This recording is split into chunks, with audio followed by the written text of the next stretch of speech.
how to configure Screaming Frog Spider for effective crawling of a website। हमने last video में देखा कि हमने किस तरह स्पाइडर को कॉन्फ़िगर किया, क्रॉलर को किस तरह हमने कॉन्फ़िगर किया ताकि हमारी जो वेबसाइट है उसको हम बेटर से बेटर वे में क्रॉल कर सकें।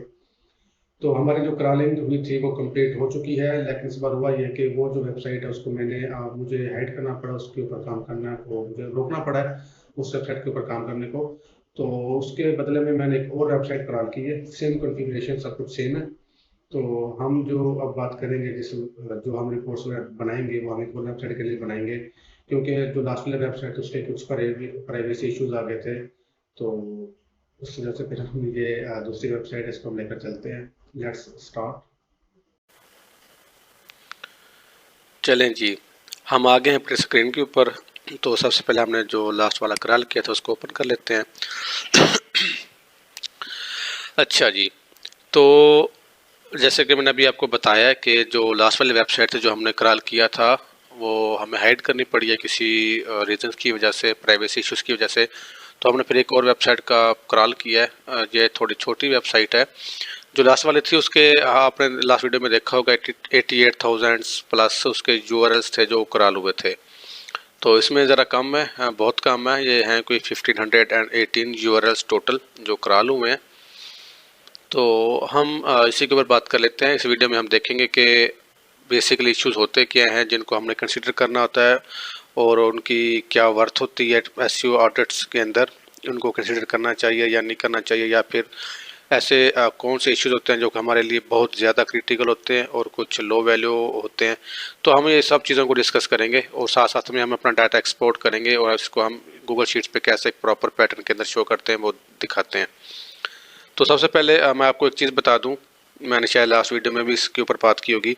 जब हम वेबसाइट का ऑडिट करते हैं ना, जैसे हमसे कोई क्लाइंट ने मांगा है ऑडिट, तो बेसिक क्रॉल ही मांग लेते हैं सम टाइम। तो हम क्या करते हैं, एक डॉक्यूमेंट बनाते हैं, उसके अंदर लिखते हैं कि टोटल यूआरएल्स क्रॉल्ड इतने हो गए हैं, लेट्स से 1000।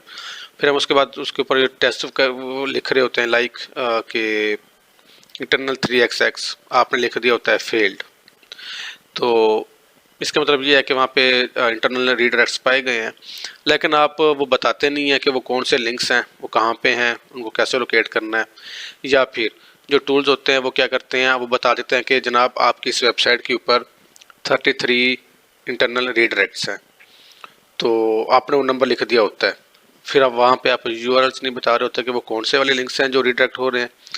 चलिए ठीक है, कुछ टूल्स और लिस्ट वगैरह भी बना के दे देते हैं कि आपको भाई ये वाले यूआरएल्स हैं जो रीडायरेक्ट हो रहे हैं, वो आप लिस्ट दे देते हैं। लेकिन यहाँ पे इशू ये था कि क्लाइंट को तो पता लग गया कि भाई 33 पेजेस हैं जो रिडायरेक्ट हो रहे हैं मेरी वेबसाइट के ऊपर इंटरनल, लेकिन उसको ये पता नहीं होता कि भाई ये लोकेट कहाँ कहाँ पे कर रहे हैं। ये कहीं फुटर में है, किसी पेज बॉडी के अंदर है, किसी नेविगेशन वगैरह में है। तो इन चीज़ों को भी हमने इस रिपोर्ट के अंदर शेयर करना होता है ताकि क्लाइंट को भी आइडिया हो कि भाई ये जो इश्यूज़ हैं ये कहाँ कहाँ पे लोकेट कर रहे हैं और इनको कैसे सॉल्व करना है। चले हम स्टार्ट करते हैं, पहले बेसिक इश्यूज को देखते हैं कि होते कहाँ से। हम स्टार्ट करेंगे यूआरएल जो हमारा मेन मेन्यू आ रहा है ये वाला, तो हम यहाँ पे इसको स्टार्ट कर देंगे, आस्ते आस्ते इंशाल्लाह आगे मूव करेंगे। लेकिन यहाँ पे जो मेन चीज़ें होती है ये तीन है, यूआरएल, इंटरनल, एक्सटर्नल और रिस्पॉन्स कोड, स्ट्रक्चर डाटा। बाकी तो बेसिक चीज़ें हैं वो आप सब लोगों को माशाल्लाह से पहले ही पता है। चलें यूआरएल्स में पहले मैंने आल पे क्लिक किया हुआ है। इसका मतलब ये है, ये जो आपके सामने यूआरएल्स शो हो रहे हैं ये सारे वो यूआरएल्स हैं जो स्क्रीमिंग फ्रॉग के स्पाइडर ने क्रॉल किए हैं। ठीक हो गया। तो ये हैं कोई कितने, आप यहाँ से भी देख सकते हैं 1311, यहाँ से भी आप इसको टोटल काउंट करके देख सकते हैं। ठीक है, ये हैं, तो ये इतने सारे हैं। अच्छा, ये होते हैं, ये लिस्ट है ऑल यूआरएल्स के। हम इसको भी एक्सपोर्ट करते होते हैं ताकि हम क्लाइंट को बता सकें कि भाई ये कितने। अपने इसको एक्सपोर्ट कहाँ से करना है, सिंपली एक्सपोर्ट पे क्लिक करेंगे। यहाँ पे आप अपनी directory by default some time downloads आ रही होती है, डॉक्यूमेंट्स आ रही होती है, तो आपने इसको देख लेना है, सिंपली यहाँ से ब्राउज कर लेना है जिस फोल्डर में आप रखना चाहें। ठीक है, तो मैं इसको सिंपली डेस्कटॉप पे रखता हूँ आसानी के लिए। मैं साथ साथ इसको रीनेम करते जाऊँगा ताकि आसानी हो जाए हमें एक्सपोर्ट और इंपोर्ट करने में। तो ये रिपोर्ट डाउनलोड हो गई है। तो ये जो लिंक्स आए हैं हमारे पास वो कौन से हैं, जो टोटल क्रॉल हुए हैं। साथ साथ में हम इसको शीट पे भी ऐड करते जाएंगे।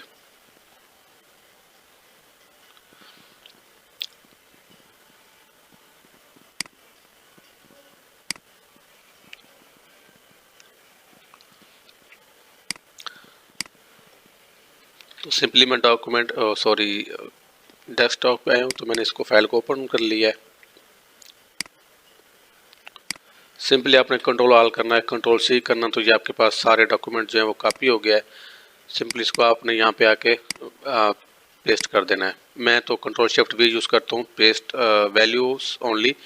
इसमें ये होता है कि जो फॉर्मेट होता है वो जो डिफ़ॉल्ट वर्जन होता है इसका, फॉर्मेट वर्जन होता है गूगल डॉक्स का, वो आ जाता है। ठीक है, तो साथ में आप इसको फ्रीज कर दें ताकि अगर क्लाइंट स्क्रॉल करे तो इसको पता हो कि ये जो इशू है ये क्या चीज़ है, ताकि कॉलम में उसको शो हो रही हो। तो बेटर ऑप्शन यही है कि आप इसको फ्रीज कर दिया करें। व्यू में जाएंगे, सिंपली आप क्रॉल कर देंगे वन रो, तो ये आपके पास क्या हो गया है, फ्रीज होगी या ये वाली रो। तो कहीं पे भी देखते हैं तो ऊपर हमारे पास हेडिंग में आ रहा होता है कि ये क्या चीज़ है। तो साथ साथ में आप इसको रीनेम करते जाएं डॉक्यूमेंट्स को, टैब्स को, ऑल यूआरएल्स क्रॉल्ड। अच्छा जी, उसके बाद चलते हैं आगे। ऑल के बाद हमारे पास सबसे पहला जो इशू आता है वो नॉन आस्की का आ रहा है। नॉन आस्की क्या होता है? ये एक अमेरिकन स्टैंडर्ड होता है करैक्टर्स का, जिसके अंदर आई थिंक 127 या 128, I am not sure about this, इतनी ही है तकरीबन 127 या 28 या 30, मतलब 125 टू 130 के राउंड अबाउट है। तो ये एक स्टैंडर्ड सेट ऑफ करैक्टर्स होता है जिसके अंदर क्या होता है 0 to 9, ये 10 डिजिट्स हो गए। Small ABC I mean A to Z वो 26 करैक्टर्स हो गए। उसके बाद अपर केस ABC होती है A to Z, ठीक हो, ये 26 ये हो गए, 52 ये हो गए, 10 वो हो गए, 62 हो गए। उसके बाद बाकी जितने भी रिमेनिंग हैं नंबर्स, उसमें क्या होता है सारी स्पेशल करैक्टर्स आते हैं जो डिफाइंड है। लाइक हमारा स्लैश हो गया, हमारा ये क्या बोलते हैं इसे, कॉलम हो गया, सेमी कॉलम हो गया, हाइफन हो गया, अंडरस्कोर हो गया, ठीक है, इस तरह की चीज़ें। तो ये हमारे स्टैंडर्ड सेंटेक्स में थे, लेकिन यहाँ पे उसने डिटेक्ट किया कि इसमें 2 पेजेस हैं जो नॉन आस्की करैक्टर्स में आ रहे हैं। उसमें हम इसकी एग्जांपल ले लेते हैं क्या है, उसको थोड़ा एक्सप्लोर कर लेते हैं। इसमें देखते हैं कहाँ पे इशू है। यहाँ तक तो सब कुछ ओके है। हाँ, यहाँ पे देखें, रिव्यू के बाद आप देखें एक हाइफन है, उसके बाद एक लाइन है, फिर हाइफन है, ठीक है। तो ये जो दरमियान में लाइन आ रही है, तो ये क्या है, नॉन आस्की करैक्टर है, जो कि जो स्टैंडर्ड करैक्टर्स हैं आस्की के उसके अंदर ये नहीं लाई करती, ठीक है। तो सेम नीचे वाले में भी देख सकते हैं आप, ये जो आपको बड़ी लाइन नज़र आ रही है, मतलब हाइफन जो होती है वो मैनेज का जैसे सिंबल होता है वही है, जहाँ पे आप WP के बाद आपको नज़र आ रही है यहाँ पे, ठीक है। मैं थोड़ा जूम कर लेता हूँ, अगर ये होता है तो नहीं हो रहा। चलो आपने इसको ना तसल्ली से देख लेना खुद से। तो उसके बाद देखें यहाँ पे ये आ रहा है, तो ये वो पेजेस वो यूआरएल्स हैं जिनके अंदर नॉन आस्की करैक्टर्स आ रहे हैं। तो ये बहुत बड़ा मसला तो नहीं है, मसला है भी, तो ये देखते हैं किस पेज पे होता है। अगर आप इसको इग्नोर करते हैं और जाने देते हैं, तो जो गूगल बॉट्स होते हैं जब वो पेजेस को क्रॉल करते हैं, यूआरएल को देख रहे होते हैं, तो उनके जो उनकी मशीन लैंग्वेज होती है, जो उसके बैक एंड पे जो भी कोड या एल्गोरिथम लिखा होता है, वो टोटली क्या फॉलो कर रहा होता है, आस्की करैक्टर्स को, उन्हीं की बेस में वो चीज़ें होती हैं सारी, ठीक हो गया। तो यहाँ पे देखें एक करैक्टर आ रहा है जो out of the ASCII set है, तो फिर यहाँ पे वो क्या होगा, थोड़ा कंफ्यूज हो जाएगा, भाई ये क्या चीज़, ये तो अनरीडेबल है मेरे लिए। आपने तो इसको रीड कर लिया, लेकिन क्रॉलर्स इसको रीड नहीं कर सकते, ठीक है। तो ये वहाँ से क्रॉलर्स के लिए इशू हो सकता है, तो आपने इसको कंसिडर करना है। तो आपने इसको भी एक्सपोर्ट करके देना है क्लाइंट को, ताकि भाई आपके पास ये जो मसला आ रहा है इसको भी आपने कंसिडर करना है।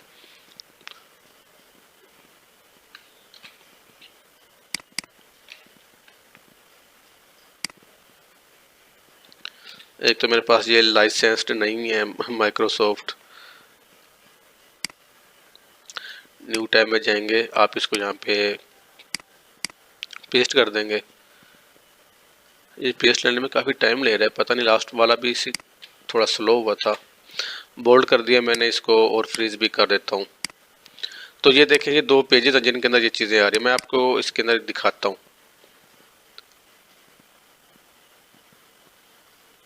एक मिनट। अब देखिए यहाँ पे कॉपी हैक्स के बाद हाइफन है, उसके बाद एक वो जो नॉन एसटी कैरेक्टर आ रहा था वो, उसके बाद फिर हाइफन है। अब आप यहाँ पे देखें तो अभी आपको एक्सपीरियंस हो जाएगा।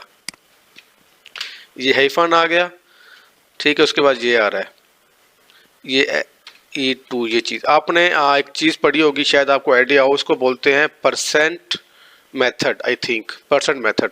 उसमें ये होता है ऐसे करेक्टर्स जो नॉन ASCII में आते हैं और वो आपके यूआरएल्स के अंदर हो रहे होते हैं, तो उनको हैंडल करने के लिए एक प्लगइन यूज़ होता है।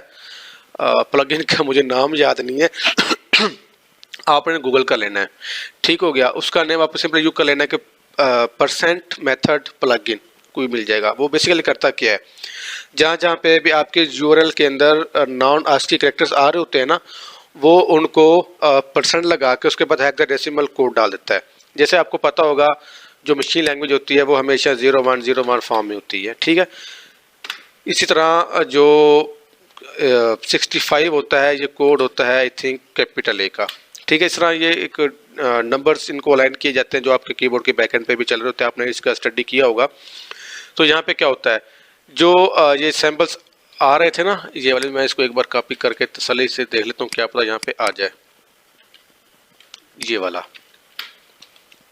देखें, बेसिकली हाइफन ये है, ठीक है, जो शॉर्ट्स है, लेकिन ये जो सैम्पल आ रही है थोड़ा काफ़ी लेंथी है उसके अंदर।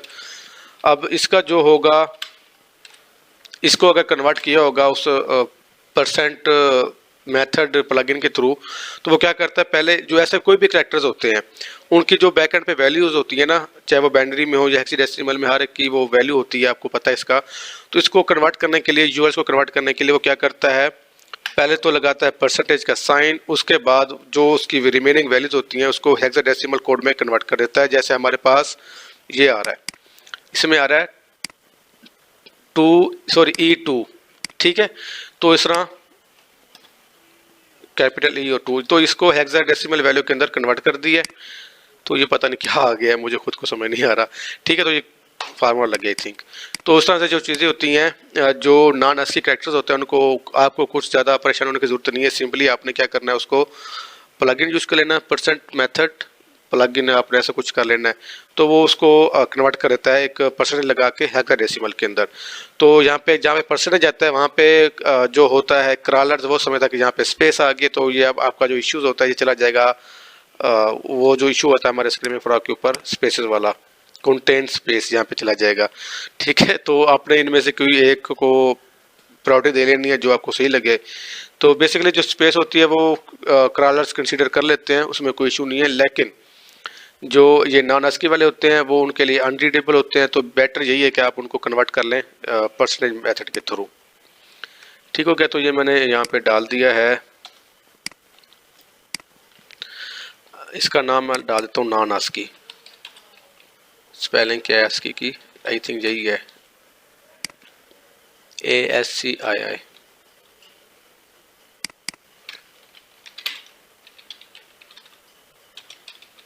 नॉन ASCII कैरेक्टर्स, ठीक हो गया। उसके बाद हम आगे चलते हैं। आगे कौन सा, मेरे ख्याल में आपको ये चीज़ अच्छी तरह समझ आ गई होगी नॉन ASCII कैरेक्टर्स के बोर्ड, जैसे मैंने आपको प्रैक्टिकली करके भी दिखा दिया, आपको समझा भी दिया, इसका सोल्यूशन भी बता दिया मैंने। उसके बाद आगे चलते हैं अंडरस्कोर। अंडरस्कोर जो होता है ये ASCII कैरेक्टर्स में आता है, इसका कोई मसला नहीं है, तो क्रॉलर्स भी इसको रीड कर लेते हैं, ठीक हो गया। लेकिन बेटर जो यूआरएल का जो पैटर्न होता है, स्ट्रक्चर होता है, जो स्टैंडर्ड है वो यही है कि आपने इनको यूज़ नहीं करना, आपने हाइफन यूज़ करना है यहाँ पे, ठीक हो गया। तो बेसिकली इस वजह से ये भी एक इश्यूज में ही काउंट होता है, तो आपने इसको सेट करके रखना है। समटाइम ऐसा होता है जब आप कोई इमेज वगैरह अपलोड कर रहे होते हैं ना, तो इमेज को अपलोड करने से पहले आप रीनेम कर लेते हैं, अक्सर कर लेते हैं हम। तो बेटर ऑप्शन भी यही है कि आपने उसको पहले रीनेम करना है, फिर उसको अपलोड करना है वर्डप्रेस पे या शॉपिफाई पे, ताकि उसका जो यूआरएल है उसके अंदर नेम आ जाए उसका, ठीक है, जो हमारा कैरेक्टर हमारा कीवर्ड वगैरह भी होता है इस तरह से। तो जब हम उसको अपलोड करते हैं या उसको रीनेम कर रहे होते हैं, तो हम या तो वहाँ पे स्पेसेस डाल देते हैं या फिर वहाँ पे स्पेस की जगह पे हम वो अंडरस्कोर डाल देते हैं, तो वो वैसे का वैसे यहाँ पे पुट हो जाता है, ठीक है। या फिर कुछ टर्म्स ऐसी होती हैं, कीवर्ड्स वगैरह जो बाय डिफ़ॉल्ट आ जाते हैं। यहाँ पे हम एग्जांपल ले लेते हैं, यहाँ पे ऐसा कोई एग्जांपल आ नहीं रही। देखें, आपने कोई कीवर्ड वगैरह, आपने कोई टाइटल वगैरह लिखा है किसी पोस्ट का, जहाँ पे आपने लिखा है, कोई एग्जांपल मेरे ध्यान में नहीं आ रही इस तरह की, जिसमें मतलब कुछ लिख के उसके बाद अंडरस्कोर लगा के वो अगली टर्म हम लिख रहे होते हैं, या एब्रीवेशन टाइप ऐसा कुछ कर रहे होते हैं, तो वो जो यूआरएल बनता है उसमें भी अंडरस्कोर चला जाता है। ठीक है, तो वहाँ पे आप वो लगाने की बजाय सिंपली आप हाइफन लगा दें या उसको स्पेस दे दें, ताकि जो उसका यूआरएल बनेगा वहाँ पे बाय डिफ़ॉल्ट हाइफन आ जाएगा। ये चीज़ें, तो इसमें क्या इश्यूज़ हैं, इसमें टेबल टैग्स। अच्छा, एक और चीज़, अंडरस्कोर की एक बड़ी रीज़न, जब आपकी वेबसाइट होती है ना, बिजनेस साइट्स होती हैं मोस्टली जो, अगर वो प्लग इंस्टॉल कर लेती हैं केस स्टडीज़ का, पोर्टफोलियो का, ठीक है, या कैरियर्स वगैरह किस तरह से, तो ऐसा प्लग की वजह से यूआरएल बनता है ना। जैसे इसी की एग्जांपल लेता हूँ मैं, आपको देता हूँ $gain.com। लेट्स से ये इनका पोर्टफोलियो इन्होंने ऐड किया हुआ है, तो पोर्टफोलियो को ऐड करने के लिए या केस स्टडी को ऐड करने के लिए इन्होंने एक प्लग इंस्टॉल कर लिया केस स्टडीज़ का, जो भी होगा। तो उस केस स्टडी में जाके ये कोई भी पोस्ट वगैरह लगाते हैं या कोई भी न्यू केस स्टडी क्रिएट करते हैं, उसमें ये होगा जो उसका यूआरएल स्ट्रक्चर बनेगा वो जो बन जाएगा $gain.com/case_studies/ आगे जो भी उनकी केस स्टडी का टाइटल होगा। तो ये चीज़ें वहाँ पे भी आती हैं। तो मैंने आपको एग्जांपल दी है केस स्टडीज़ की, पोर्टफोलियो कैसे जो प्लगइन्स हम करके फिर करते हैं उसमें ये लाजमी आता है। तो मैंने जितना भी चीज़ें देखी हैं, तो इन चीज़ों से अब देखिए टेबल टैग्स का इन्होंने प्लगइन आई थिंक यूज़ किया हुआ है, जिसकी वजह से ये इनका वो आ रहा है। मतलब कुछ स्पेसिफिक प्लगइन्स होते हैं जिनकी वजह से इशू हमारे पास आ रहा होता है। केस स्टडीज़ हो गया, पोर्टफोलियो हो गया, ये टेबल टैग्स हो गए, इस तरह जो भी हमारे प्लगइन, उनके वजह से जो भी यूआरएल्स होंगे वो सारे यही बनेंगे अंडरस्कोर के अंदर। एक्सपोर्ट कर लिया है, हम इसको आगे देखते हैं।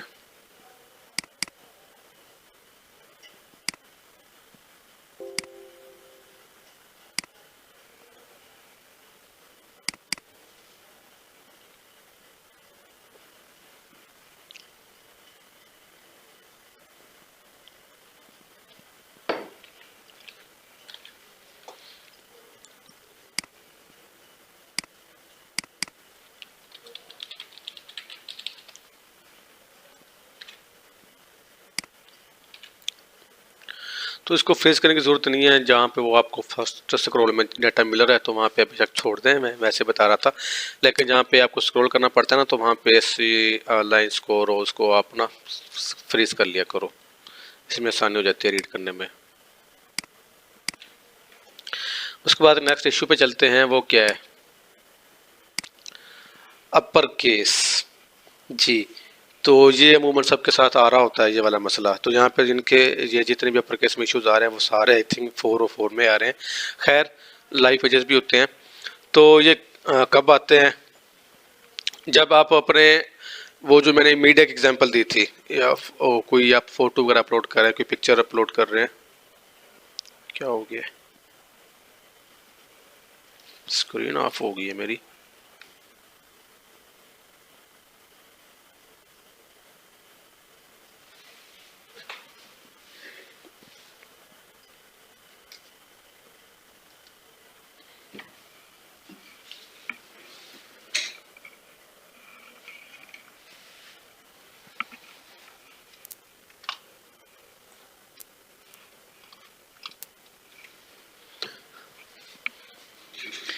जी, मेरी स्क्रीन ऑफ हो गई थी,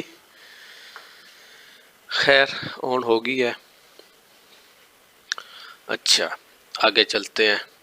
सॉरी गाइस, थोड़ी मिस वो हो गई है, स्विच वगैरह हिल गया था शायद। अच्छा, तो हम बात कर रहे थे आई थिंक अपर केस की,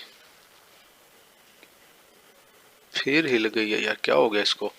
अच्छा, अपर केस की ये इश्यूज कब आते हैं, मोस्टली जब हम मीडिया वगैरह अपलोड करते हैं ना, तो हम उसको रीनेम कर रहे होते हैं, तो हम उनको कैपिटल कोई एक मतलब कैपिटलाइज कर देते हैं। जैसे एक इमेज है, उसका हमने टाइटल रखा बेस्ट क्रिकेट बैट्स, उसमें हम बी को कैपिटल कर दिया, क्रिकेट में सी को कर दिया, बैट्स के अंदर फिर बी को कर दिया, तो वो सारी इमेजेस जो नेम होता है वो ये अपलोड हो जाते हैं। या फिर जो हमारी पोस्ट का टाइटल होता है उसको हम सबको वो कर देते हैं, तो हम फिर जो हमारा परमा लिंक होता है उसको मैनुअली खुद से एडिट करने बैठ जाते हैं, वो उठा के हमने वो डाल देते हैं, स्पेसेस डाल, सॉरी हाइफन डाल देते हैं, मतलब वो चीज़ें। तो इस तरह से ये हमारे पास इश्यूज आते हैं। तो मैंने आपको पहले बताया कि जो स्टैंडर्ड स्ट्रक्चर है यूआरएल का वो ये है कि अपने स्मॉल कैरेक्टर्स यूज़ करने हैं। तो ये मोस्टली इनके अंदर जो भी इश्यूज़ आ रहे हैं वो सारे इमेजेस के ही आ रहे हैं, ठीक है। तो इनकी इमेजेस के नेम वगैरह के इश्यूज़ हैं, सबको उन्होंने कैपिटलाइज किया हुआ है। तो आपने इन चीज़ों को सबसे पहले अंडरस्टैंड करना है। किसी भी कोई भी चीज़ आप अपलोड कर, मतलब मैं आपको एक चीज़ बताऊं, गूगल आप उसके ऊपर कुछ भी सर्च करेंगे ना, चाहे वो आप स्मॉल कैरेक्टर्स में सर्च करें, चाहे आप कैपिटल सब कैपिटल करके सर्च करें या कैपिटलाइज टर्म में सर्च करें, रिजल्ट सेम आते हैं, ठीक है। तो लेकिन जो एक रिजल्ट सेम आएंगे और वो जो आउटपुट आएगी मतलब एसईआर पे जो भी हमेशा होगा वो सारा उस कीवर्ड का वो क्या होगा, स्मॉल में होगा। तो बेटर ये है कि आप स्टार्ट में ही हर चीज़ को प्रॉपर वे में लेकर चलें, ठीक है। तो इनको भी आपने डाउनलोड कर लेना है, इनको रीनेम कर लेना है, फिर या फिर डिलीट करके दोबारा से अपलोड कर देना है उसी पेज के ऊपर, तो फिर ये आपका इशू रिजॉल्व हो जाएगा।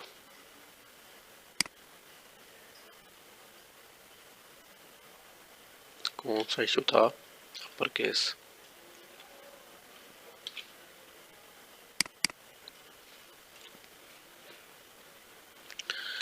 इनके तो चलो लकली ये सारे वो ब्रोकन आ गए हैं, तो या तो इसको रिमूव वैसे हुए पड़े हैं, इनकी जगह उनको रिप्लेस कर देंगे किसी न्यू इमेज से, लेकिन आपने इस चीज़ का ख्याल रखना है।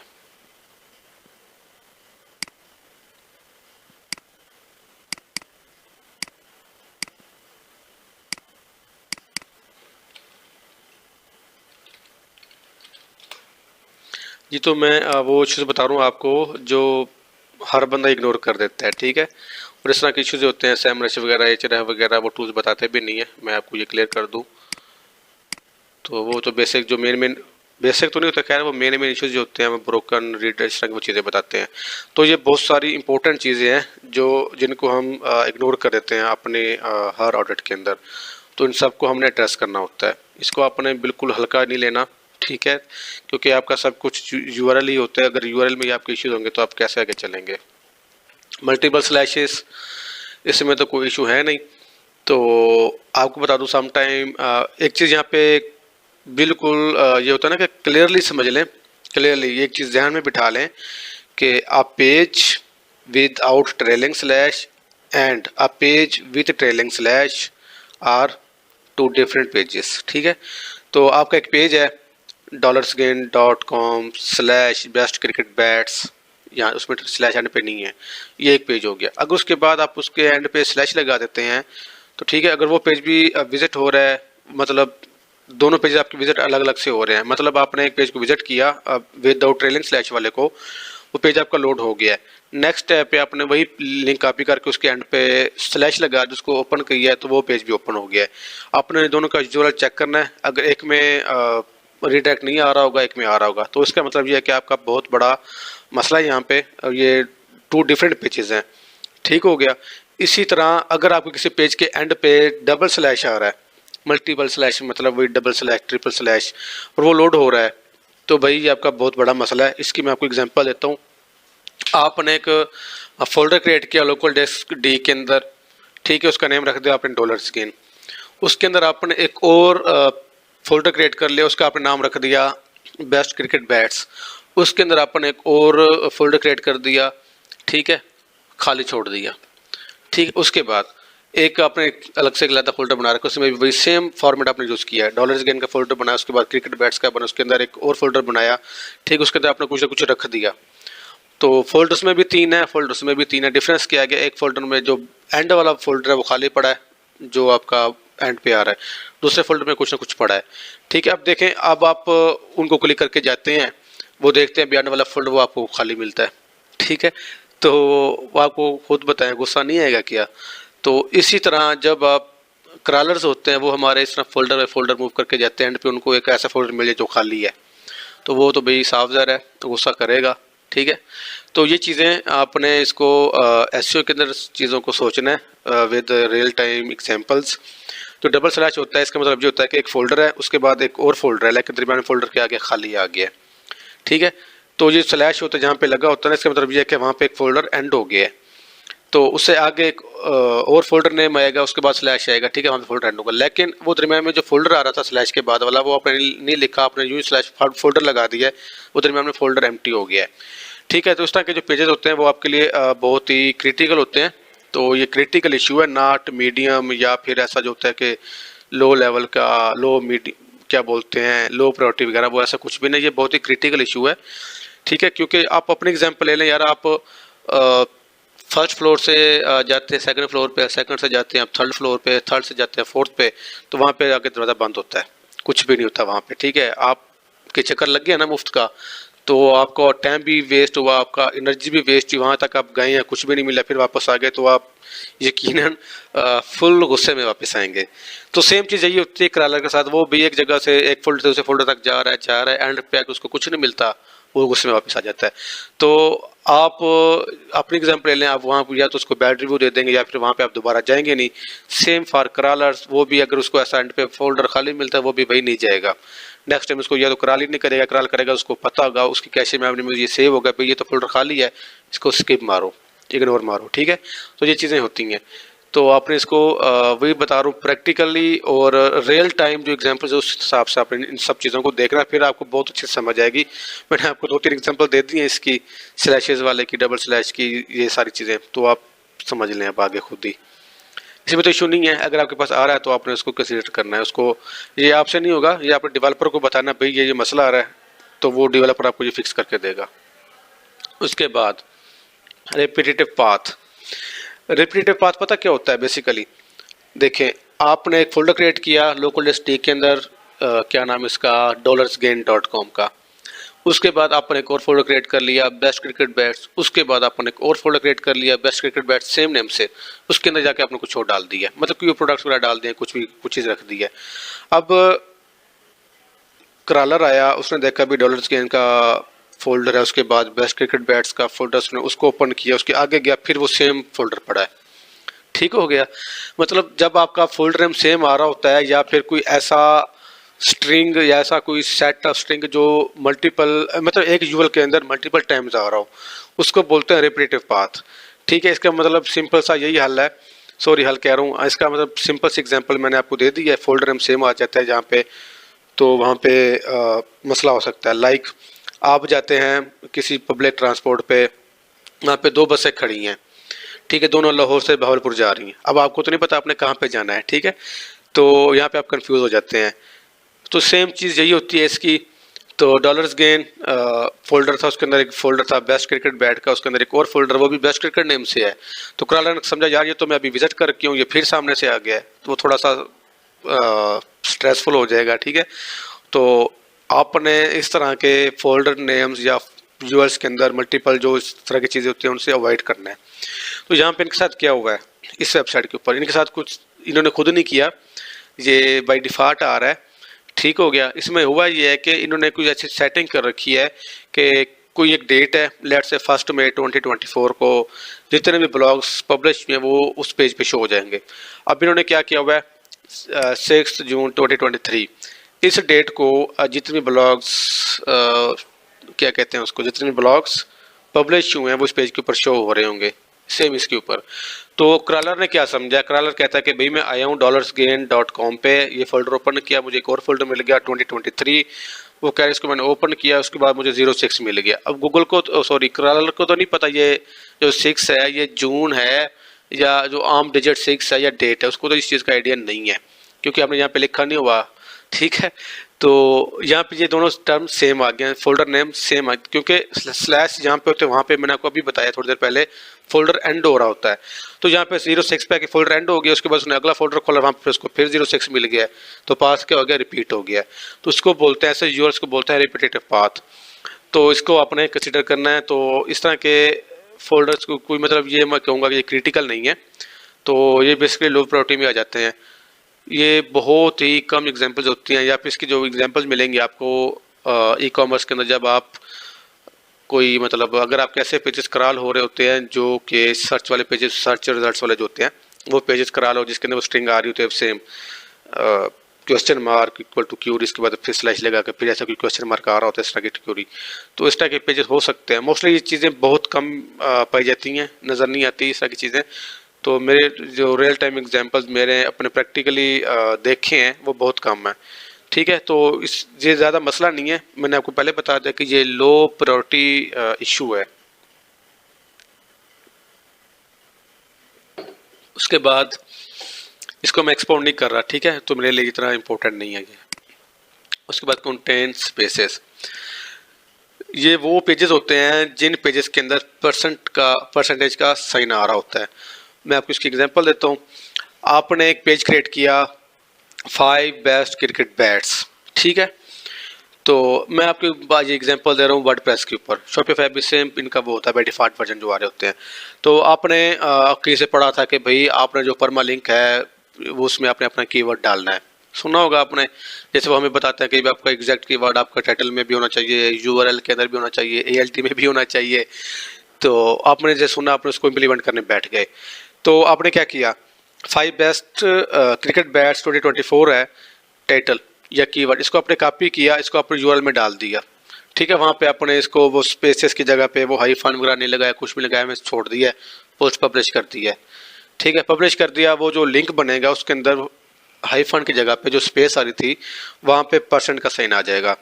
तो रीडेबल तो है ये क्रल की तरफ से, लेकिन वही जो स्टैंडर्ड फॉर्मेट है आपने उसी को फॉलो करना होता है। तो अगर आपके पास यहाँ पे पेजेस आ रहे हैं उनको आपने वो कर लेना है, डाउनलोड कर लेनी है शीट, वो अपने अपडेट करने क्लाइंट को बताना है कि भाई आपके इन पेजेस के अंदर परसेंट का साइन आ रहा है। आपने इसको कैसे फिक्स करना है, सिंपली आपने उस पेज को ओपन करना है, उसका जो एडिट पोस्ट कर लेना है, एडिट पेज जो भी होगा या प्रोडक्ट जो कुछ भी है, मतलब उसको एडिट कर लेना। परमा लिंक में जाके आपने उसको एडिट करना, परसेंट हटा के वहाँ पे अपना हाइफन लगा देना है। लेकिन अगर वो पेज इंडेक्स्ड है तो उसको आपने दोबारा से इंडेक्सिंग करवानी है, उसकी रिक्वेस्ट जैसे वो करते हैं, या फिर एपीआई में है वो आप डाल देंगे पेज।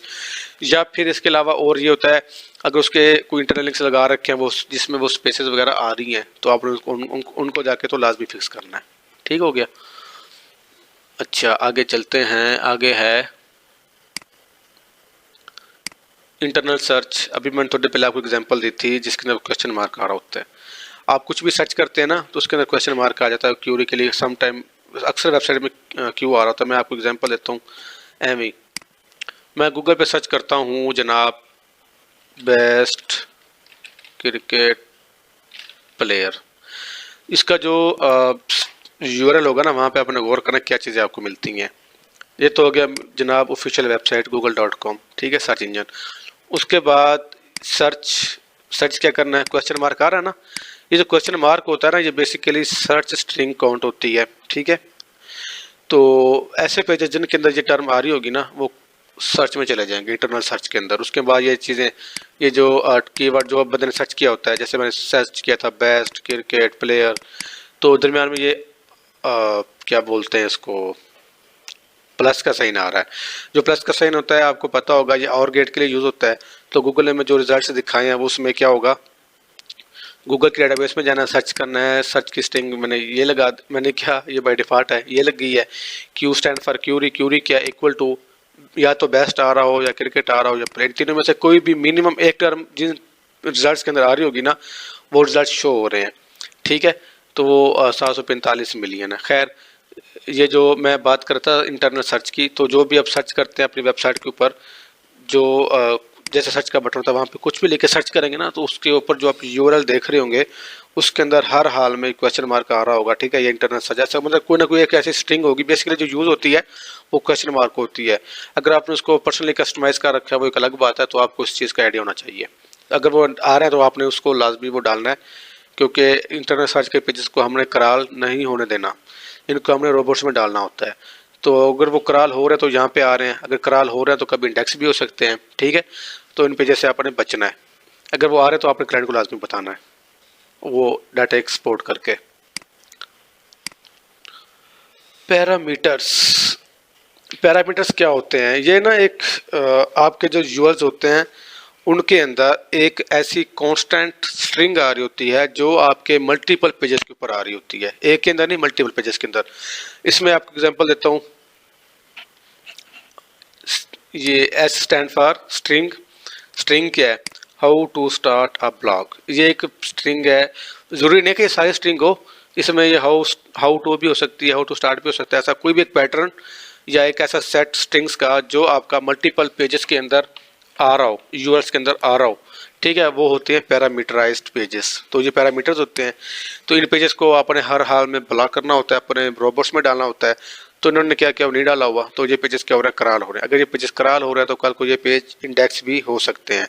ठीक है, तो ऐसे वजह से इन्होंने वैसे नो इंडेक्स कर दिया हुआ है, लेकिन ये पेजेस क्रॉल हो रहे हैं। इन पेजेस के ऊपर आपने बजट ज़ाया नहीं करना क्रॉलिंग का। ठीक है, इनको आपने ब्लॉक रखना है। तो ये भी आपने एक्सपोर्ट कर लेने हैं फाइल्स, ये भी आपने लाजमी बतानी है अपने क्लाइंट्स को।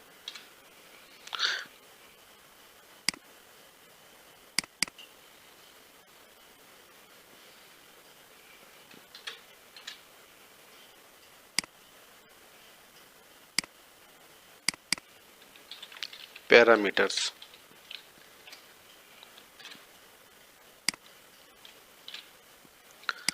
ठीक हो गया। मैंने इस आदमी डिलीट कर देता हूँ ताकि मुझे ना इनको ढूंढने में आसानी ना हो, जैसे मैं बार बार पजल हो रहा हूँ कि इनमें से कौन सी फाइल ओपन करनी है।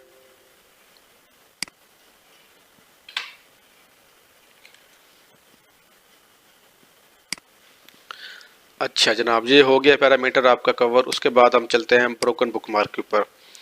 तो बहुत से लोगों को इसका आइडिया नहीं होगा। ठीक है, तो मैं आपको इसका सिंपलेस्ट प्रैक्टिकल चीज़ करके दिखाता हूँ, ये होती क्या है।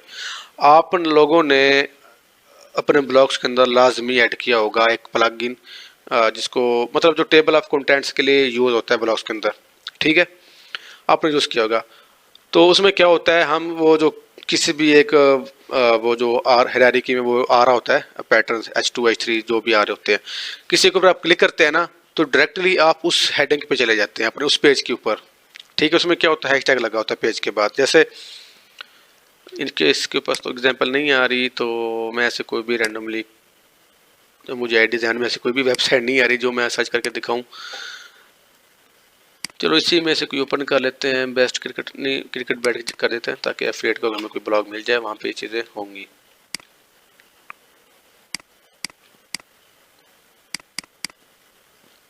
ठीक हो गया, तो इन्होंने वो plug in I think use नहीं किया हुआ, लोड अभी हो ही नहीं रहा है। अच्छा इन्होंने, ये तो ई कॉमर्स है, ब्लॉग्स का इन्होंने नहीं डाला हुआ। अब बेस्ट वेब टर्म्स के ऊपर भी ई कॉमर्स आ रहे हैं, जहाँ पे एफिलिएट होना चाहिए। चलो मैं अगर रिव्यू में डाल देता हूँ ताकि हमें एफिलिएट वाले ब्लॉग्स मिलें। नो जी,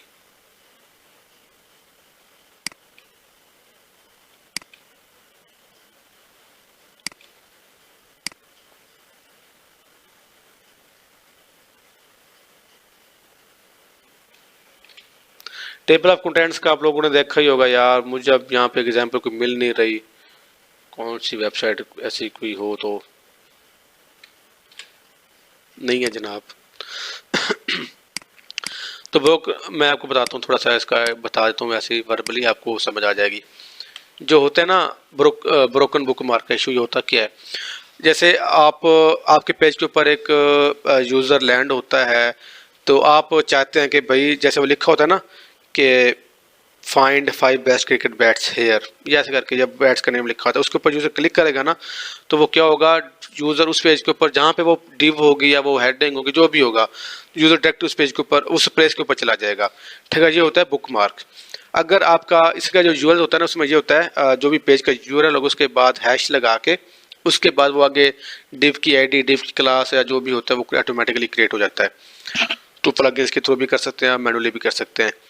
तो अगर वहाँ पे यूज़र जाके मतलब क्लिक करता है लेकिन वहाँ पे यूज़र पहुँच नहीं पाता, उसी जगह पे खड़ा रहता है या उस पेज के ऊपर टॉप पे चला जाता है, तो इसको बोलते हैं ब्रोकन बुक मार्क। मतलब कि यूज़र ने वहाँ पे क्लिक किया स्पेसिफिक प्लेस के ऊपर जाने के लिए, लेकिन वहाँ पे वो नहीं जा सका। ठीक है, तो वो आपका वो हैशटैग के बाद वो डिवाइड वगैरह जो कुछ भी लिखा होता है वो वर्क नहीं कर रहा होता, तो उसको बोलते हैं ब्रोकन बुक मार्क। तो इसकी एग्जांपल मैंने दी है आपको, टेबल ऑफ कंटेंट्स आप हर लोग यूज़ कर रहे होते हैं आप सब लोग, तो उसके ऊपर आप कहीं पे क्लिक करेंगे ना, आपके वो डायरेक्ट आपको उसी प्लेस के ऊपर चले जाएंगे। अगर वहाँ पे नहीं जा रहे तो आपको वो ब्रोकन बुक मार्क है। ठीक है, इसको बुक मार्किंग कहते हैं। इसमें इशू नहीं है तो इसको स्किप करते हैं। जीए ट्रैकिंग पैरामीटर्स, आप गूगल एनालिटिक्स के ऊपर इवेंट्स वगैरह क्रिएट कर लेते हैं ट्रैकिंग वगैरह करने के लिए कि भाई किस पेज के ऊपर आया बंदा, उसके ऊपर उसने किस ऑप्शन के ऊपर क्लिक किया, ठीक है। जैसे वो क्लिक वगैरह करता है तो वो आपको इवेंट में ऐड हो जाता है कि यूज़र ने इसके ऊपर क्लिक किया है, इतनी बार क्लिक किया है, या इस प्रोडक्ट को बाय किया है। मतलब ये जो हमारे एक्शन वगैरह जिनको हम ट्रैक कर रहे होते हैं एनालिटिक्स के ऊपर, तो उनके ना बिहाइंड एक कोड आ रहा होता है, यूटीएम वगैरह टैग वगैरह यूज़ हो रहे होते हैं समटाइम, मतलब कुछ ना कुछ उसके अंदर ऐसी स्ट्रिंग आ रही होती है जो यूज़ हो रही होती है, तो जो गूगल एनालिटिक्स से रिलेटेड होगी उसके लिए यहाँ पे आ जाता है। तो आप मतलब यहाँ इसका नुकसान क्या है कि जहाँ पे ये कराल हो रहे हैं ना, तो लेट से आपका कंपटीटर है, उसने आपकी वेबसाइट को कराल किया आपका आइडिया लेने के लिए, तो वो देखता है भी ये जो बंदा है इसके जीए ट्रैकिंग पैरामीटर पे जाके क्लिक करेगा, वहाँ पे वो आपके वो सारे यूआरएल्स क्रिएट शो हो जाएंगे जो कराल हो रहे होंगे। तो भैया आपके कंपटीटर को उसी टाइम आइडिया हो जाएगा कि आपने किन प्रोडक्ट्स के ऊपर, किन एक्शंस के ऊपर या किन फॉर्म्स वगैरह के ऊपर ट्रैकिंग लगा रखी है, ठीक है, ट्रैक वगैरह कर रहे हैं। तो इन चीज़ों से बचने के लिए आपने इन पेजेस को कराल नहीं होने देना, ठीक है, इनको आपने ब्लॉक रखना है।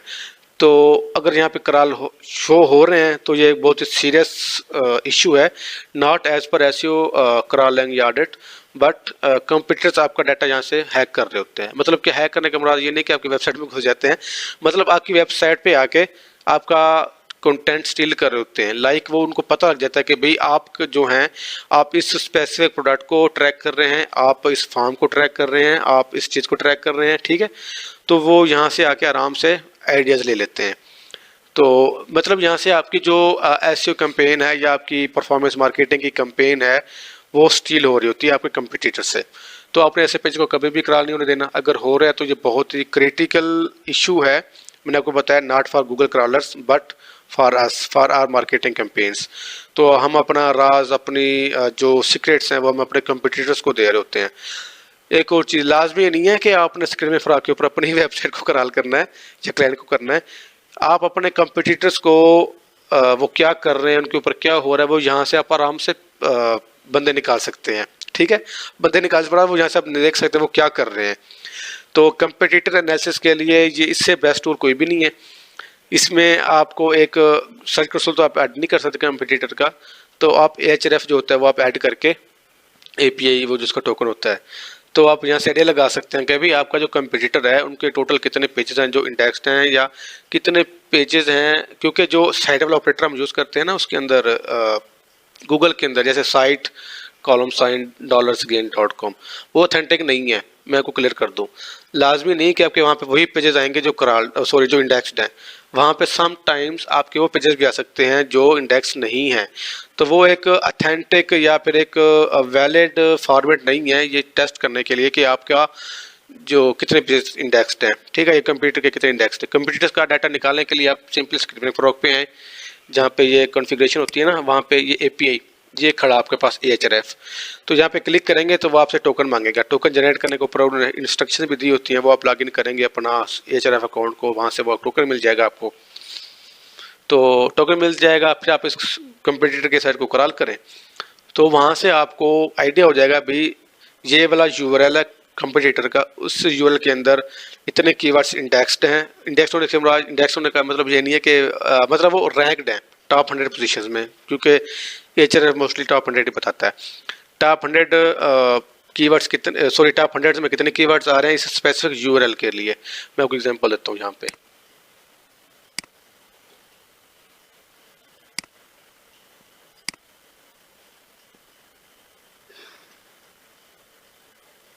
देखें, अब ये कोई यूआरएल है, कोई वाला मुझे नहीं पता ये कौन सा है इसको, हाँ ये वाला ब्लॉग वाला यूआरएल है। तो हम यहाँ पे देख सकते हैं कि हमारे भाई ये जो इसके ऊपर 0 इंप्रेशन है, ये उसके ऊपर वाला जो है इसको देख लेते हैं। क्लिक फनल्स वर्सेस इन्फ्यूजनसॉफ्ट ऐसा कुछ लिखा हुआ है। तो हम यहाँ पे देख सकते हैं इसके ऊपर 0 क्लिक है।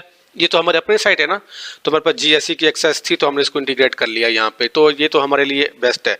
जैसे हमारे पास यहाँ पे क्लिक इंप्रेशन वगैरह आ रहे हैं तो ये बता रहा है इसका सीटर कितना, इसकी पोजीशन कितना, सब कुछ बता रहा है। लेकिन जब हम अपने कंप्यूटर की वेबसाइट को यहाँ पे क्रॉल कर रहे होते हैं वो उसका तो हमारे पास जीएससी बिल्कुल नहीं होता, तो उसके लिए हम एएचआरएफ यूज़ करते हैं। तो जैसे मैंने उसका प्रोसेस बताया, इंटीग्रेट करने के बाद यहाँ से आपको आइडिया हो जाएगा इस यूआरएल के अंदर इतने कीवर्ड्स हैं जो टॉप 100 पोजीशन में हैं, इतने कीवर्ड्स हैं जो टॉप 3 में हैं, इतने कीवर्ड्स हैं जिनके ऊपर ट्रैफिक आ रही है, इतने मतलब इस पेज के ऊपर इतनी ट्रैफिक आ रही है, इस कंट्री से आ रही है, मतलब एक एक चीज़ आप देख सकते हैं। जैसे आप एक लाइव एनालिसिस कर रहे हो ना स्क्रीमिंग फ्रॉग के ऊपर, वहाँ पे तो हमें टॉप पेज में कोई 5 10 15 पेज नज़र आ रहे होते हैं, उसके बाद वो जिसकी ट्रैफिक जीरो होते हैं वो शो ही नहीं होता। तो लेकिन यहाँ पे आप देख सकते हैं कि ऐसे कितने पेज हैं जिनके ऊपर कितने कीवर्ड्स हैं, कितने ट्रैफिक आ रही है। आप उसको स्टार्ट आउट कर लें तो highest to lowest, lowest to highest, जो आप देख लेंगे जिनके ऊपर सबसे कम कीवर्ड्स हैं या सबसे कम ट्रैफिक है, वो उनके एक किस्म के डेड पेजेस होते हैं। ठीक है, इस तरह की चीज़ें। क्योंकि कुछ दिन पहले क्वेश्चन किया था किसी ने फेसबुक पे मुझसे ग्रुप के अंदर, तो उनको मैंने ये चीज़ बताई थी, तो आज उसका मौका मिल गया है। तो आप इसको प्रैक्टिकल करके देखेंगे ना तो आपको मजा आएगा, वरना इसके ऊपर मैं एक अलग से वीडियो बना दूंगा। खैर, ये जब तक ये सीरीज एंड नहीं होती ना लाइव वेबसाइट ऑडिट की, उसके बाद ये चीज़ें होंगी। फिलहाल हम इसके ऊपर चलते हैं।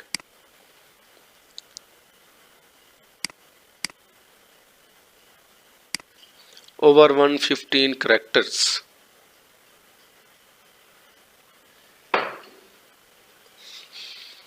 तो मैंने आपको कई बार पहले बोला है कि भाई इसका कोई भी लिमिट नहीं है, कोई भी स्टैंडर्ड नहीं है कि आपके इतने करेक्टर्स होने चाहिए यूआरएल के अंदर। ठीक है, तो आपने इसकी फिक्र नहीं करनी। ये जो मैंने सॉरी, ये बाई डिफॉल्ट 150 करेक्टर्स ये दिखा रहा होता है स्क्रीमिंग फ्रॉग, आप इसको सेट कर सकते हैं 150 करेक्टर 120, अगर उसके ऊपर वो आएगा तो वो आपका अपना स्टैंडर्ड उसके हिसाब से। तो ये बाई डिफॉल्ट जो इसका आ रहा है, इनका यूआरएल ज़्यादा क्योंकि इसके अंदर जो ये इमेज है ना, उसके अंदर टाइटल लिखा हुआ है how to get more leads with click funnels for mortgage brokers, ये _11zone.jpg। तो इतना लंबा टाइटल टैग डाल दिया हुआ है, तो ये बहुत लंबा हो गया है। तो जो इमेजेस का ALT टैग होता है या टाइटल टैग होता है, उसको आपने स्पेसिफिक रखना है, कम से कम रखना है। तो खैर, ये मैं यहाँ पे कंसीडर नहीं करूँगा। तो ये चीज़ें आपकी आ गई हैं इंटरनल की। भाई आपके इंटरनल पेजेस कितने क्रॉल हुए हैं? 1311। लेकिन जो मैंने आपको वो शीट पे एक्सपोर्ट किया था वो कौन सा था?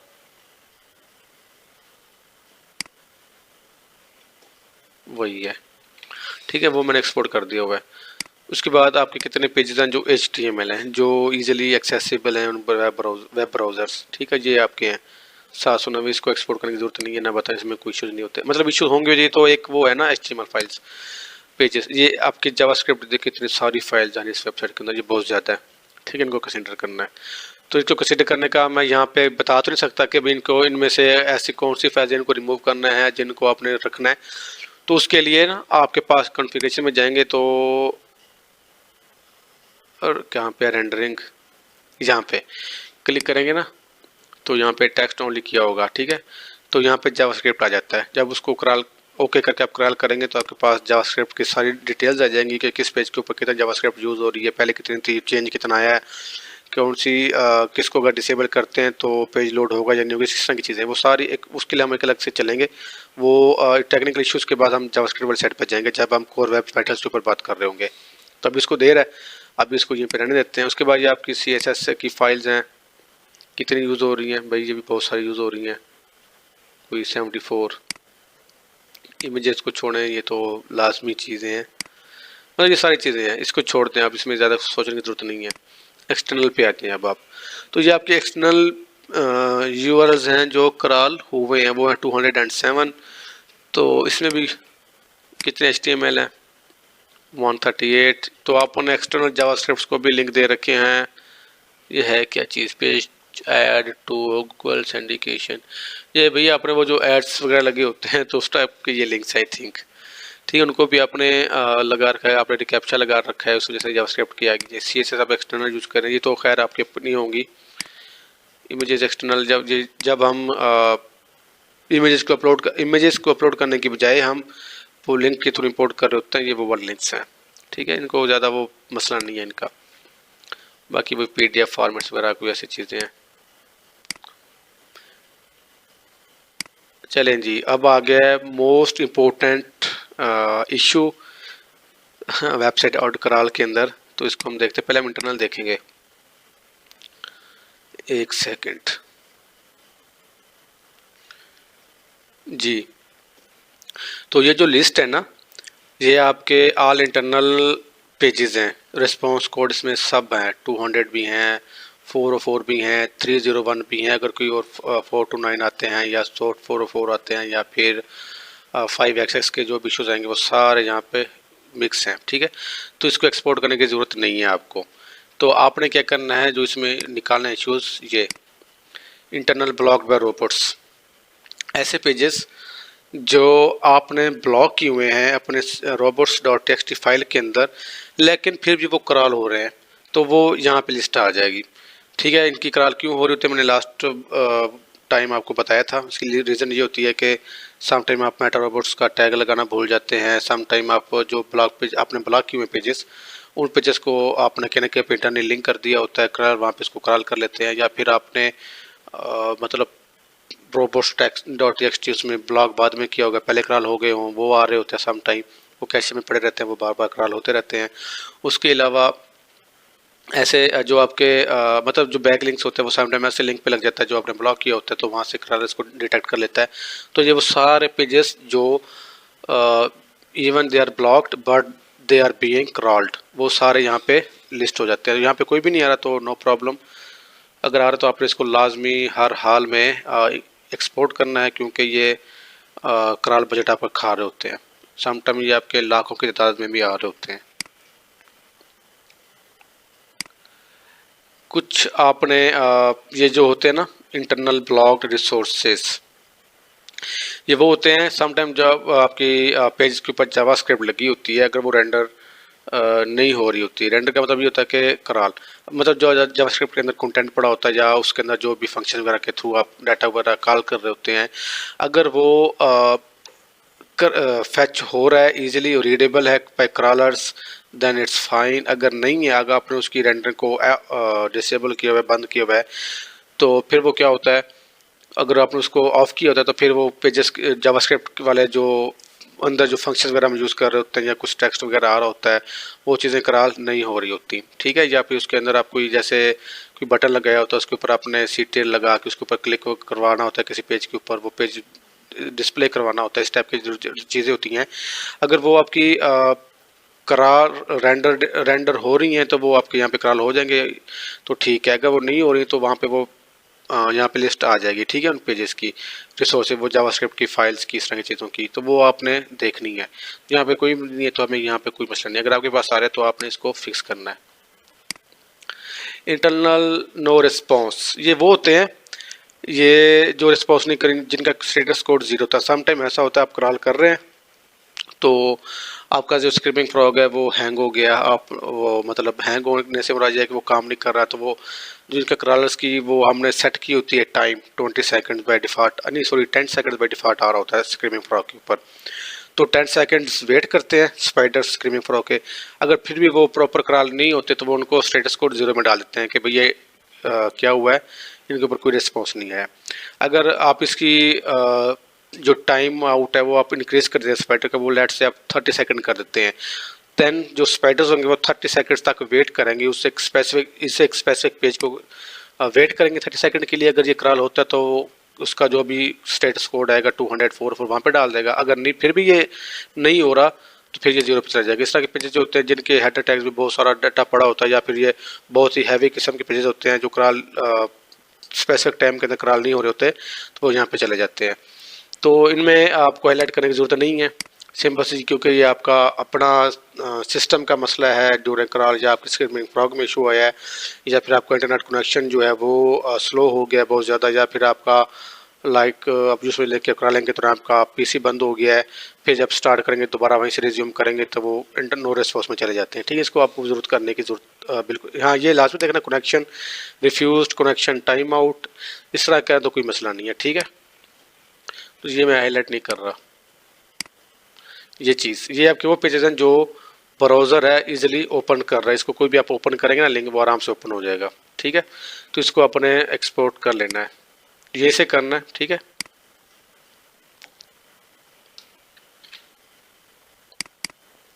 तो आपने क्लाइंट को बताना कि भी आपके ये जो वाले पेजेस हैं ये आराम से ओपन हो रहे हैं, इनमें कोई इशू नहीं है।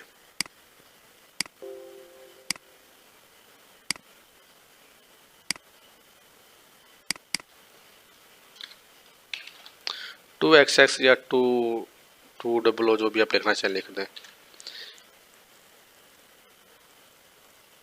पेस्ट कर दिया है, ये हुआ नहीं है।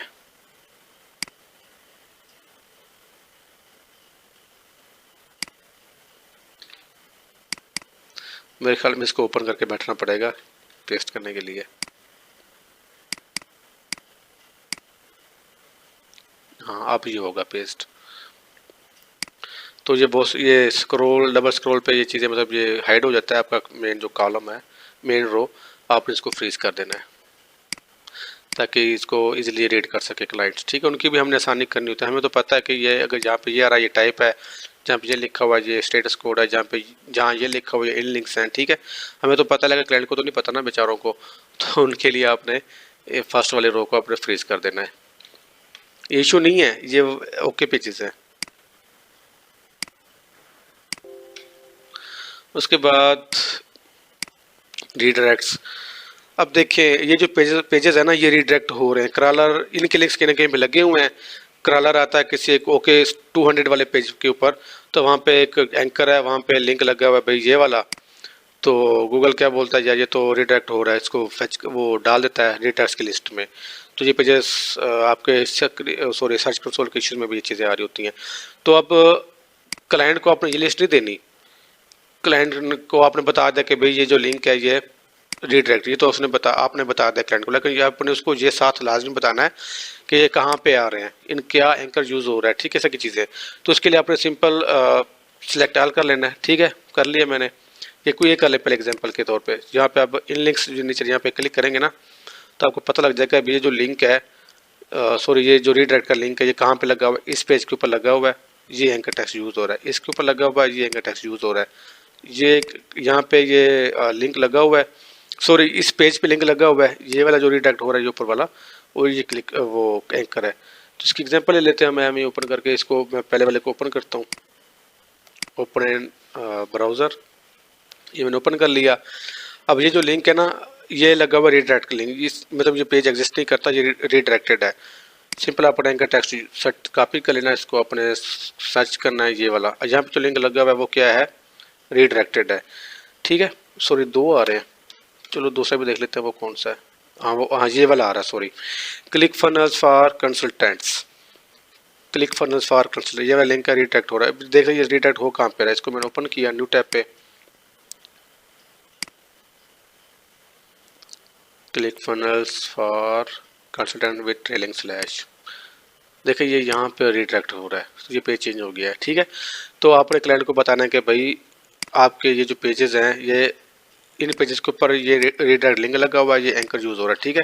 क्योंकि इमेज होगा तो उसका एली टेक्स्ट आ जाएगा, ठीक है। बाकी सारी चीज़ें पास्ट टैब का आपको याद होगा मैंने बताया था, एब्सोल्यूट और रिलेटिव, ठीक है। तो मतलब ये पूरा लिंक लगा हुआ है।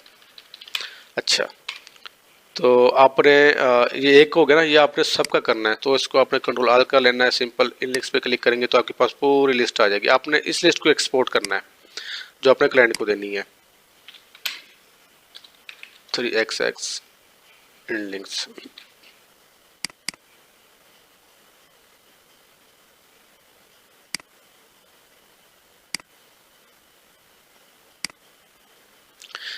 तो ये आपकी पॉपुलर लिस्ट है, देखिए ये सारा एक ही लिंक है जो मल्टीपल पेजेस के ऊपर लगा हुआ है, ये तकरीबन 39 पेजेस के ऊपर ये एक ही लिंक लगा हुआ है, ठीक है।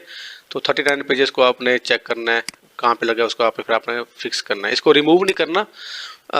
मैंने जो चीज़ें देखी हैं हम पाकिस्तानी लोग, मैं जितने भी साथ भी मेरा एक्सपीरियंस हुआ है जिनको मैं जानता हूँ पाकिस्तानी में, तो वो क्या करते हैं इसको रिमूव कर देता है। भैया आपने इसको रिमूव नहीं करना, आपने सिंपली इस पेज को कॉपी कर लेना, इसको चेक कर लेना कि ये भाई ये लिंक जा कहाँ पे रहा है, ठीक है।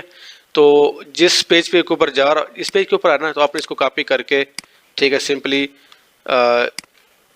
इस पेज के ऊपर जाएंगे, ये एंकर सर्च करेंगे, वहाँ पे जाके जो लिंक लगा होगा इसको एडिट करके रिमूव कर देना है, वो वाला डाल देना है, ठीक है। पक्का पक्का रिमूव नहीं करना, आपने अपडेट करने होते हैं लिंक्स, ठीक है। तो इसकी हम प्रैक्टिस करेंगे जब हम लाइव इसको फिक्स कर रहे होंगे ना उस वीडियो के अंदर। अभी तो मैं जस्ट रिपोर्टिंग वगैरह के लिए बैठा हूँ आपके पास, तो मैं इसको सबको कॉपी कर लेता हूँ।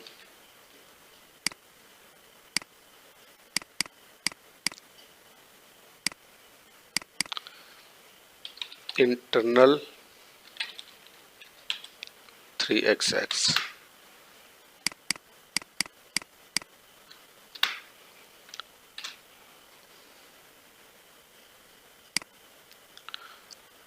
अब देखें यहाँ से आपको आइडिया हो जाएगा ये हैं कि अच्छा यहाँ पहले आप देख लें हैं कितने जो रीडायरेक्ट्स हैं। ये आपके पास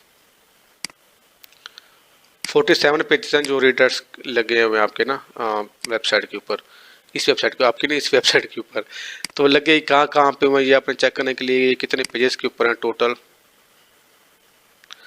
1683 पेजेस हैं जिनके ऊपर ये रीडायरेक्ट्स के लिंक्स लगे हुए हैं, तो इन सबको फिक्स करना है। ठीक है, यहाँ पे ये चीज़ें आपके पास ये एंकर आ रहा है, ये स्टेटस आ रहा है, ये लगा हुआ या नहीं लगा हुआ, फॉल्ट या सॉरी फॉल्स या ट्रू का। उसके बाद ये स्टेटस लिखा हुआ है, उसका डिटेल दे रखी है, परमानेंटली ये लिंक टैप है, एब्सोल्यूट है या रिलेटिव है, ये उसका लिंक पाथ है। ठीक है, उसके बाद ये लिंक कहाँ पे लगा हुआ है, फुटर में है, मेन्यू में है या सॉरी हाँ फुटर में, नेविगेशन में या पेज बॉडी के अंदर, ये वो चीज़ें बता रखी हैं लिंक पोजीशन। ठीक है, तो ये चीज़ें हो गई आपकी, इसको आप फ्रीज कर देंगे।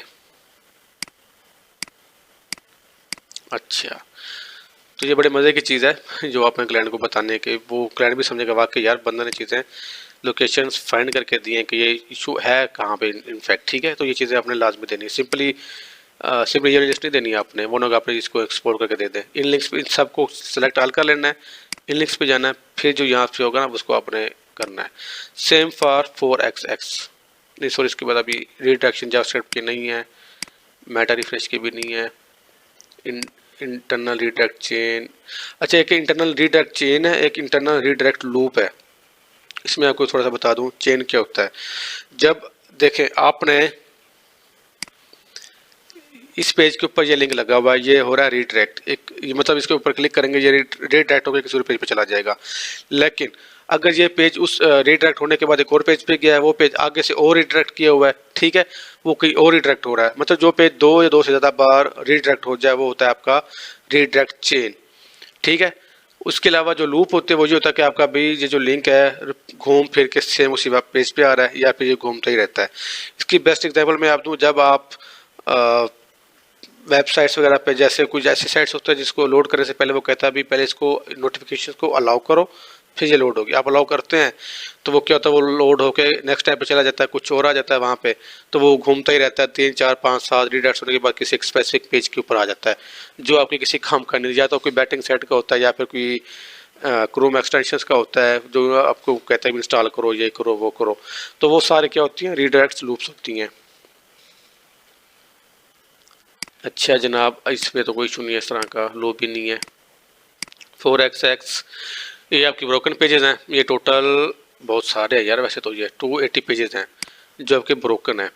ठीक है, तो क्लाइंट्स को आपने ये लिंक नहीं देनी, क्लाइंट्स को तो आपने बता दिया कि भाई ये लिंक जो है ये ब्रोकन है। अब क्लाइंट को ये तो नहीं पता ये कहाँ पे है, इसको मैं कैसे फिक्स करूँगा। सिंपली सिलेक्ट ऑल करना है, आपने इन लिंक्स पे जाना है तो आपके पास ये पूरी लिस्ट आ गई है भाई ये जो ब्रोकन पेजेस हैं ये कहाँ कहाँ पे लगे हुए हैं। ठीक है, तो आपने ये वाली फाइल एक्सपोर्ट करनी है।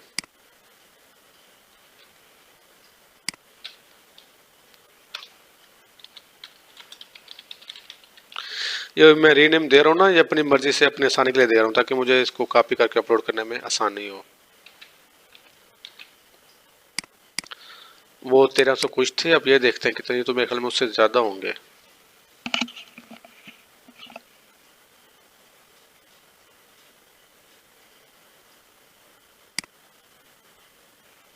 नहीं ये कम है उससे।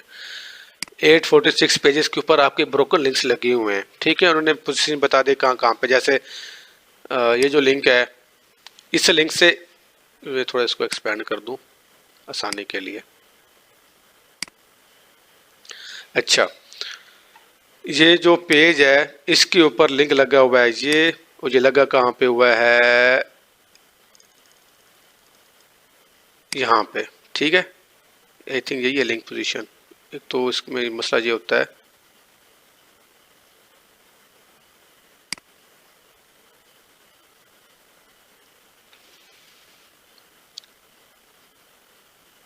ये सॉरी ये नेविगेशन में लिंक, ये जो लिंक है ये नेविगेशन में है, ये पेज बॉडी में आ रहा है। ठीक है, ये भी सारे पेज बॉडी में जो कंटेंट होता है वो पेज बॉडी में आ रहे होते हैं, कुछ फुटर में होता है, ये नेविगेशन में आ रहा है। ठीक है, तो ये चीज़ें आसानी के लिए होती हैं आपको ढूंढने के लिए। अगर यहाँ से भी नहीं मिलती फिर जो इसके ऊपर मैं वीडियो बनाऊंगा वहाँ पे आपको मल्टीपल वेज बताऊंगा कि आप जो ब्रोकन है या इंटरनल लिंक है उसको आप कैसे फाइंड कर सकते हैं। जैसे उन्होंने बताया था कि इस एंकर के ऊपर है, अगर आपको उस एंकर के ऊपर नहीं मिला, उस लिंक पोजीशन पे नहीं मिला, तो फिर भी आप उसको फाइंड आउट कर सकते हैं। ठीक है, तो वो आपने इनको आराम से निकाल लेना है। अच्छा, तो मैंने ये लिस्ट भी कॉपी कर ली। इंटरनल 404 नहीं 4 एक्सेस लिखूंगा, क्योंकि सम टाइम 403 429 ये सारे पिक्चर्स में आ रहे होते हैं।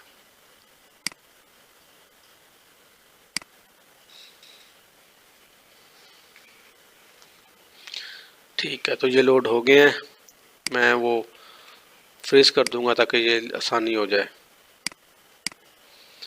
अच्छा, आगे चलते हैं।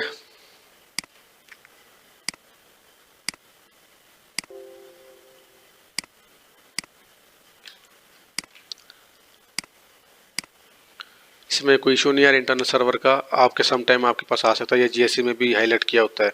ये कब आता है? जब आपका क्रॉलर जब आपका क्रॉलर आपके पेज के ऊपर आए उसको क्रॉल करने के लिए, सेम उसी टाइम पे आपका जो सर्वर है वो डाउन है, काम नहीं कर रहा। ठीक है, तो वो पेज लोड नहीं होगा क्रॉलर के लिए। जब आपका सर्वर डाउन होता है तो आपकी वेबसाइट भी लोड नहीं हो रही होती। तो क्रॉल्स के लिए भी ये वही चीज़ कहेगा, ये तो मसला आ रहा है। ठीक है, तो वो लिंक्स यहाँ पे आ जाएंगे। इसको आप सिंपली वेबसाइट अगर आपकी लाइव चल रही है तो चेक कर लें, वो पेज लोड हो रहा है तो इट्स ओके, देन उसको आप सबमिट कर दें इंस्पेक्शन के लिए, क्रॉलिंग के लिए। ठीक है, वो मसला उसके बाद फिर आपने वैलिडेट कर देना वहाँ पे जाके स्क्रीमिंग सर्च कंसोल के अंदर जाके। अच्छा, रिस्पॉन्स कोड आपके इंटरनल सारे हो गए। अब हम चलते हैं एक्सटर्नल पे।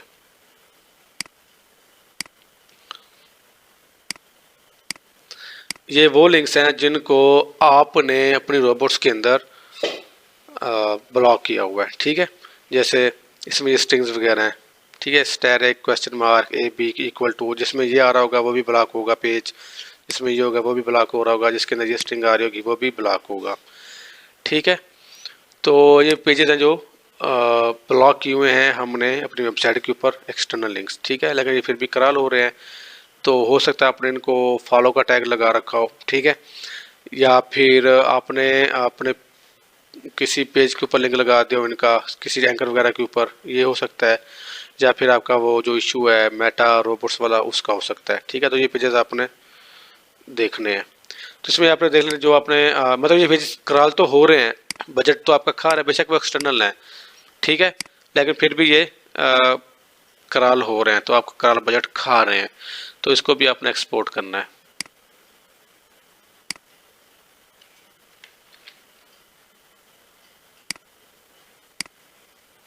कहाँ पे है होगा? इंटरनल 3x, ये है।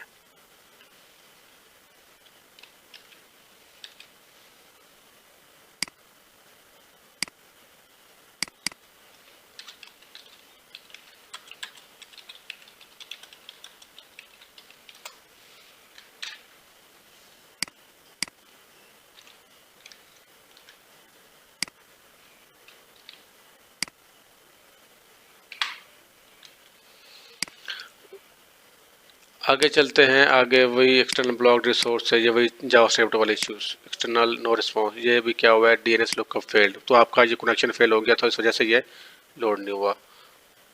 jarvis.ai, ये आई थिंक कोई एफिलिएट का लिंक है। ये एक्सटर्नल सक्सेस, इसका कोई मसला नहीं है। ये एक्सटर्नल रीडायरेक्ट्स हैं आपके पेज के ऊपर। ठीक है, इसको आपने फिक्स करना लाजमी, तो आपने इसको सिलेक्ट ऑल कर लेना है। इन लिंक्स पे जाना है, ये वाली फाइल एक्सपोर्ट कर लेनी है, इन लिंक्स 3xx इन लिंक्स। ठीक है, या फिर मैं यहाँ पे, ओहो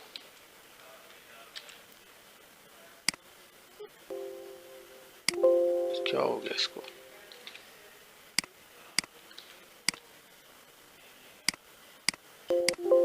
भाई ये तो कोई रुक गया है।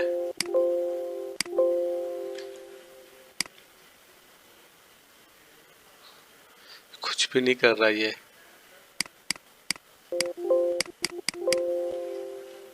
व्हाट द हेल,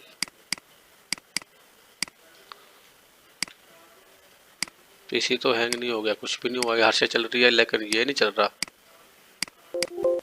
एक मिनट, मैं यहाँ पे पास करो वीडियो, इसको फिर दोबारा देखता हूँ क्या मसला है।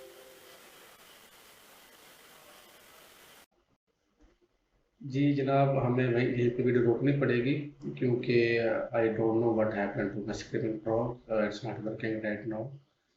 तो ना तो ये क्लोज हो रहा है ना एंड हो रहा है, पता नहीं इसको क्या हो गया है। तो तो हम यूँ करते हैं कि यहीं पे हम अपनी वीडियो को ब्रेक लगाते हैं। वैसे भी मोर देन 1 आवर हो गया हमें वीडियो रिकॉर्ड करते हुए। तो हम नेक्स्ट पार्ट में आके मूव करेंगे। तो अभी तक इतना ही। जुड़े रहिए हमारे साथ। बहुत शुक्रिया।